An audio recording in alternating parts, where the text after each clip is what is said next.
L'Agence pour la sécurité de la navigation aérienne en Afrique tient depuis ce matin à Ouagadougou la 153e session du Conseil d'administration, un cadre d'évaluation des performances de l'agence en 2023 et de planification des activités de l'année en cours. L'ouverture des travaux avec Konsoun Koulibaly, Fanta Ouattara et Benewende Frédéric Nikima. 153e session de rencontres techniques des administrateurs de la SECNA, l'Agence pour la sécurité de la navigation aérienne, en Afrique et à Madagascar. Instance privilégiée donc pour évaluer la gestion de l'organe au titre de l'année 2024 et surtout planifier les actions à venir. On s'occupe de la sécurité et principalement nous allons aborder toute la question sur la sécurité. Nous, tous les défis qui nous sont présentés tous les jours, il faut qu'on arrive à résoudre les problèmes.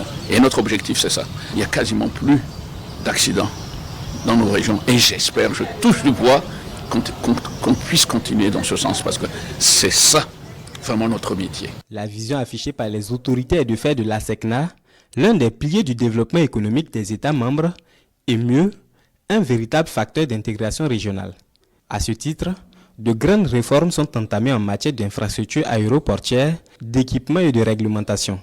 Dans un contexte marqué par la libéralisation du ciel africain et la concurrence accrue dans le transport aérien mondial, nous devons poursuivre et intensifier les réflexions déjà engagées pour anticiper les évolutions futures dans le domaine de l'aviation civile, en vue de maintenir la SECNA dans des créneaux porteurs.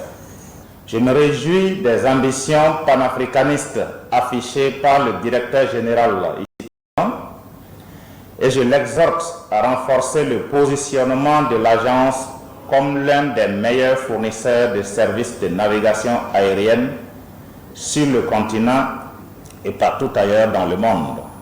La rencontre du jour doit servir de base pour la tenue de la 73e session du comité des ministres en charge de l'aviation en vue d'amender les conclusions des travaux. Elle est prévue se tenir à Ouagadougou le 26 juillet prochain.